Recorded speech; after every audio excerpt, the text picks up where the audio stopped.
Good afternoon, TNT boys and girls. I hope you're doing well. This week, our lesson is on God and His faithfulness. The lesson title is God is Faithful. Whenever we say that God is faithful, what are we saying about God? Well, one, we're saying that He keeps His word. By saying that God keeps His word means that He has spoken. And we read God's word in the Bible. The Bible is God's word. Every bit of it's true from beginning to end. In God's word, the Bible, He has made promises. When we say God is faithful, we are saying that He keeps His promises. Some of these things, they're going to sound a lot like our first lesson, the lesson on God being trustworthy. Let me ask, are any of you scared of heights? Heights used to never bother me when I was younger, but now that I'm getting older, high places tend to scare me a little bit. I like to hunt, and there are certain hunt stands, tree stands, that I just don't like to go up in because they're really, really high. That kind of stuff used to not bother me, but it does now. Have you ever looked up at a tall building or a really, really tall tree or birds that were flying really, really high in the sky and wonder how high up they are? Well,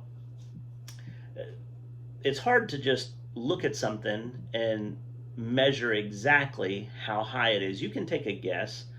You may be off a little bit, but there are ways that we can measure things way high up in the sky.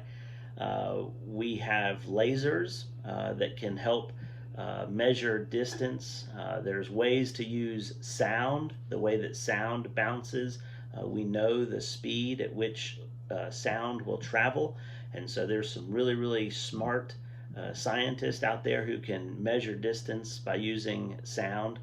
Things a little bit smaller and up closer, we can use rulers and tape measures, but there are some things that we just can't really measure all that easily. In Psalm 36, verse 5, the psalmist says, God's faithfulness reaches into the skies. This isn't to say that God's faithfulness can be measured. In fact, the opposite is what the psalmist was actually trying to communicate. He was saying God's faithfulness goes on forever. And the reason God's faithfulness goes on forever is because that is who He is. God is faithful. And God proves His faithfulness by keeping His promises. Our memory verse from Deuteronomy 7:9 says, Therefore, know that the Lord your God, He is God, the faithful God who keeps covenant and mercy for thousands of generations with those who love Him and keep His commandments. God has a plan for us. And Paul says in Philippians 1:6 that he is confident that since God started a good work in us, in you and I, that God will be the one that perfects it or brings it to its end until the day of Jesus Christ. Now, knowing these truths about God will bring us great comfort in times of trouble, and we're surely going to face some difficult days ahead. Let me encourage you with this. This upcoming week, I want you to remind yourself in the difficult times of the four truths that are found in our verse from Deuteronomy 7:9 that speak specifically about God.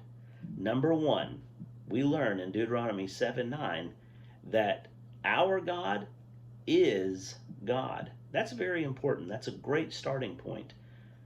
That our God is God. He's the only God. We also learn, number two, that God is faithful. We also learn that He keeps His promises. And lastly, about God, we learn from Deuteronomy 7:9 that He has mercy for us.